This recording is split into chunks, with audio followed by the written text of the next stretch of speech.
श्रावक के संस्कार होते हैं या समाधि मरण के बाद जो साधु महाराज के अंतिम संस्कार किए जाते हैं, उन क्रियाओं का क्या महत्व है? प्रवेश किसमें कर जाते हैं? मतलब जिस भी पर्याय में जाना है किसी अन्य शरीर में, आत्मा मृत्यु के बाद क्षण भर से पहले भी प्रवेश कर जाती है। मरण के बाद जब दूसरा शरीर धारण करती है आत्मा, ये मरण के बाद दूसरे शरीर में प्रवेश नहीं करती, स्वयं जाकर के वो शरीर का निर्माण करते हैं, स्वयं जाकर के दूसरा शरीर बनाते हैं और वो खुद जाकर आत्मा स्वयं बनाती है, जैसे हमारे यहाँ पर्याप्तियाँ कहते हैं, और उसके संबंध में जाकर वो शरीर बनाकर उसका मालिक हो जाती है। ऐसे दूसरे शरीर में कभी एक की आत्मा दूसरे शरीर में कभी प्रवेश नहीं कर सकती। माँ देवताओं के अंदर जो विक्रिया की स्थिति बनती है वो आत्मा प्रवेश नहीं करती, वो वैक्रियक शरीर को ऐसा बना करके अपने शरीर के अंदर प्रवेश कर जाते हैं। ये बात है। और क्या है?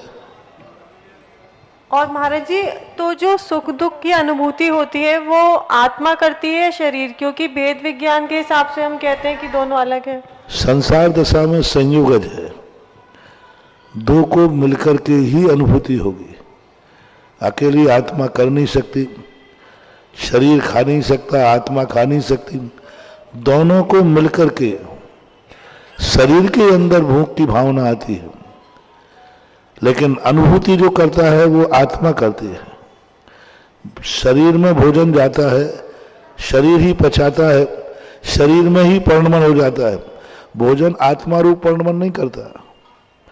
भोजन पुद्गल है, पुद्गल रूप में मांस मज्जा हाड़ आदि में परिवर्तित हो जाता है, आत्मा रूप में परिवर्तित नहीं होता। लेकिन आत्मा को अनुभूति होती है कि मैंने इसको खाया, मुझे भूख लग रही है। ये जो अनुभूति है यह शरीर को नहीं होती, आत्मा को होती है। जैसे एक उदाहरण देते हैं, बाहरी रूप से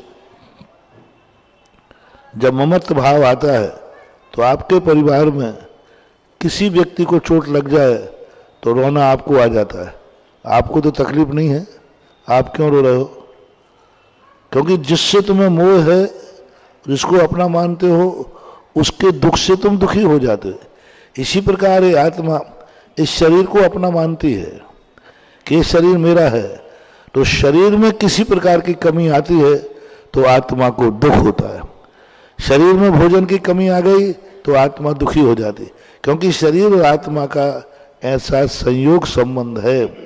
तो जो भूख आदि परिणाम है ये संयोगज परिणाम है, आत्मा के है नहीं, पुद्गल के है नहीं, और दोनों को मिलकर के आत्मा का परिणाम है। लेकिन शरीर के बिना आत्मा परिणमन ऐसी अनुभूति नहीं करती है। चलिए, जिससे पहले अगली जिज्ञासा की ओर बढ़े, मैं बताना चाहूंगा पूज्य श्री का इन दिनों अभिषेक शिक्षण हेतु विभिन्न मंदिरों में जाने का बड़ा सुंदर प्रसंग चल रहा है।